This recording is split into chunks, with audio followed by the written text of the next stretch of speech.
श्री गणेशाय नमः. नमस्कार मैत्रिणींनो, श्री स्वामी समर्थ सगळ्यांना. तर तुमचं स्वागत आहे माझं मराठी ब्लॉग चॅनलमध्ये. तर आज आहे संकष्टी, तर तुम्हाला सगळ्यांना संकष्टीच्या खूप खूप शुभेच्छा. तर इथे मी सकाळी बघा अंघोळ वगैरे आवरलेली आहे, धूप वगैरे लावलेला आहे. आता मी बनवत आहे चहा.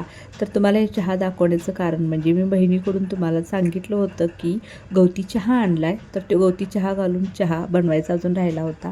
तर बघा कशा पद्धतीने मी ती गवती चहा त्यामध्ये टाकलेला आहे. तर गवती चहाची अशी लांब लचक पानं असतात, ते पान मी असं दुमडून त्याला असं त्याच पानानेच गाठ मारून घेतलेली आहे आणि ती चहामध्ये टाकलेलं आहे. म्हणजे कमी जरी चहा असेल किंवा पाणी कमी असेल तर त्यामध्ये ते बुडेल आणि तुम्हाला ते गवती चहाचा स्वाद छान येईल. तर इथे बघा चहाची पावडर मी अगदी कमी म्हणजे कमी टाकलेली आहे. दरवेळी नेहमी चहा करताना 1 कपासाठी मी 1 छोटा चमचा पावडर टाकते, पण यावेळी गवती चहा टाकल्यामुळे मी अगदी पाव चमचा पावडर टाकलेली आहे आणि साखर देखील 1.5 चमचा टाकते. तर 1 चमचा मी साखर टाकलेली आहे, कारण चहाची पूड कमी टाकल्यामुळे चहा खूप गोड होईल, म्हणून साखर देखील थोडी कमीच टाकलेली आहे. तर समजा यामध्ये तुम्ही चहाची पूड नाही टाकली तरी देखील चालतं. यामध्ये थोडंसं आलं, गवती चहा किंवा लवंग मिरी वगैरे टाकला तर अगदी चहापूड टाकल्यासारखी चव येते, त्यामुळे चहापूड टाकण्याची देखील गरज नाही. तर इथे बघा थोडंसं दूध टाकून घेतलेलं आहे. मी लवंग आणि मिरे वगैरे टाकलेलं नाही, कारण आज आहे अंगारकी संकष्टी आणि संकष्टीला मग मसाल्याचे पदार्थ चालत नाहीत, म्हणून मी फक्त गवती चहा टाकूनच चहा बनवलेला आहे. आलं देखील मी टाकलेलं नाही.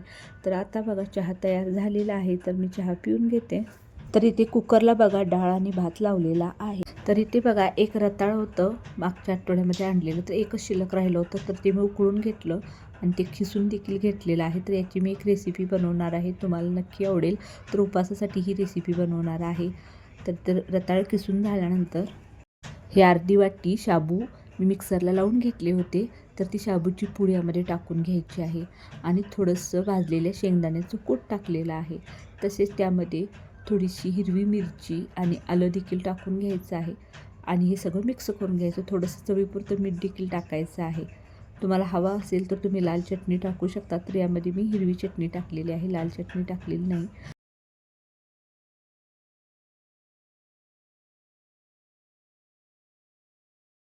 तर इथे गॅसवरती बघा तेल तापण्यासाठी कढई ठेवूया आणि त्यानंतर मग ह्या पिठाचे आपण लांबट गोल असे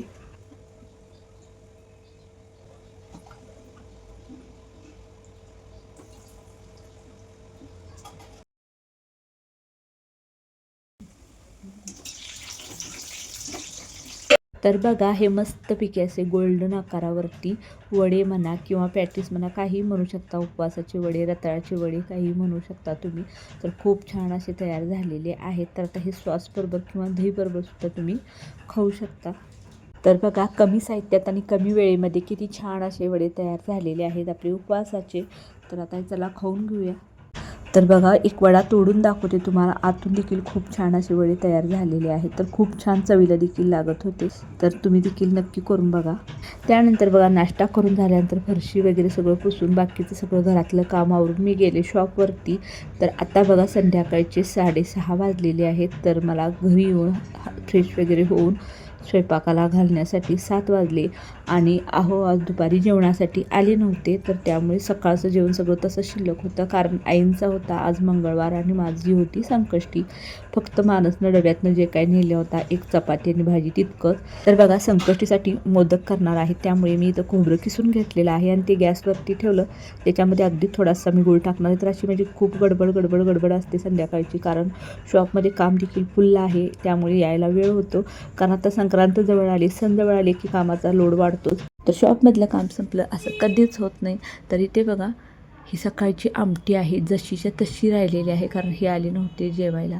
त्यानंतर ही भाजी देखील बघा, ही देखील तशीच्या तशी आहे आणि भात देखील बघा कोण इतकासा सुद्धा काढलेला नाही. तर सगळं जेवण तसं आहे. मला आता खूप अवघड आलं होतं की काय करायचं, ते सकाळचं सगळं मात्र करून टाकायचं आणि परत नवीन करायचं. त्यामुळे फक्त मी मोदक बनवले आणि चपात्या बनवल्या, बाकी काहीच बनवलं नाही आणि फक्त मोदकांचाच मी आज नैवेद्य दाखवणार आहे.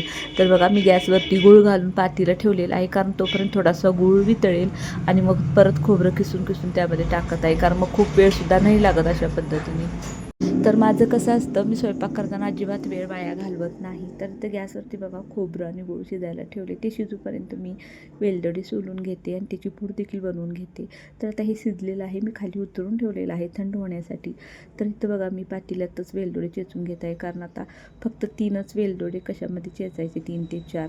तर आता खलबत्ता वगैरे काढत बसायला मला खूप वेळ नाही आहे, त्यामुळे मी आहे असं पातेल्यामध्ये चेचून पूड करून घेतली. ही पूड मी खोबऱ्याच्या मिश्रणामध्ये टाकलेली आहे आणि आता बघा गॅसवरती पाणी तापायला ठेवते, म्हणजे पाण्याला उकळी येऊपर्यंत आणि आपलं खोबऱ्याचं सारण थंड होईपर्यंत आपल्या पारी लाटून होतील. तर मोदकाची चाळण देखील बघा मी स्वच्छ धुवून घेतलेली आहे, कारण घरातील कोणतीही भांडी ती रोज निघू देत किंवा कधी तर काढू देत, मी स्वच्छ धुवूनच घेत असते. तर ती देखील धुवून डब घातलेली आहे. आता मी पारी लाटून घेते.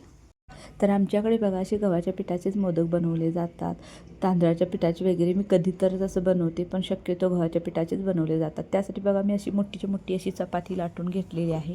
तर बघा अगदी आपली चपाती असते त्याच पद्धतीने चपाती लाटून घेतल्यासारखी घेतलेली आहे. फक्त त्यामध्ये आपण घडी टाकतो, ती घडी टाकायची नाही आणि असं अगदी गोल गोल असे आकाराचे तुमच्याकडे वाटी वगैरे असेल तर त्याने असे आकार उठवून घ्यायचे आणि त्यामध्ये बघा मी सारण भरलेले आहे आणि मोदक देखील भरभर करून घेते, कारण पाणी देखील आता थोडंसं उकळायला आलेलं आहे. आणखीन एक मी चपाती लाटून घेते, त्यामुळे दोन्हीचं मिळून मी मोदक त्यामध्ये उकडायला ठेवणार आहे. तर मी ग्लासनं जेव्हा उठवले आकार काढले तर ते खूपच छोटा आकार झाला होता, म्हणून मी तिथे आमची तेलाची किटली आहे त्याच्या टोपणाने आकार उठवले, तर हे थोडे मोठे झालेले आहेत.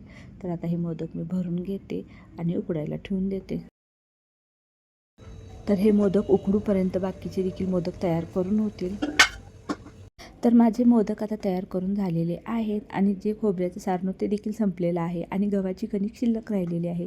तर बघा त्याची मी अशी फळी बनवून घेणार आहे. तर ही फळी काही वरणात वगैरे टाकायची नाहीत, मोदकासोबत अशीच उकडायला ठेवायची आणि तशीच खायची. खूप म्हणजे खूप छान लागतात. मानसला मोदकापेक्षा ती फळंच आवडतात आणि मुलींना देखील फळं खूप आवडतात, कारण मोदकाच्या आतलं सारण काढून ठेवतात आणि मग मोदक खातात. पण ही फळी सगळ्यांना खूप आवडतात. तर राहिलेल्या कणकेची मी सगळी फळी बनवून घेणार आहे.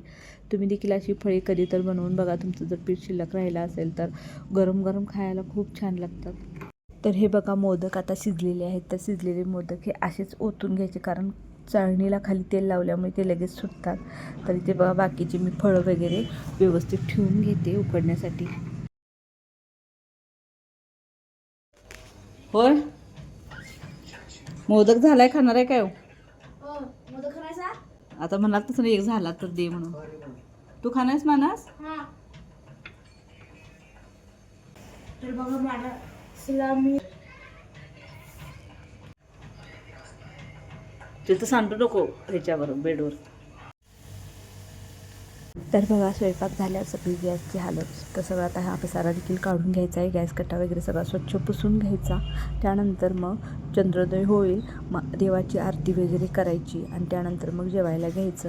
तर बघा गॅस कट्टा मला सगळा पुसून झालेला आहे. तर आता मी नैवेद्य भरून घेणार आहे.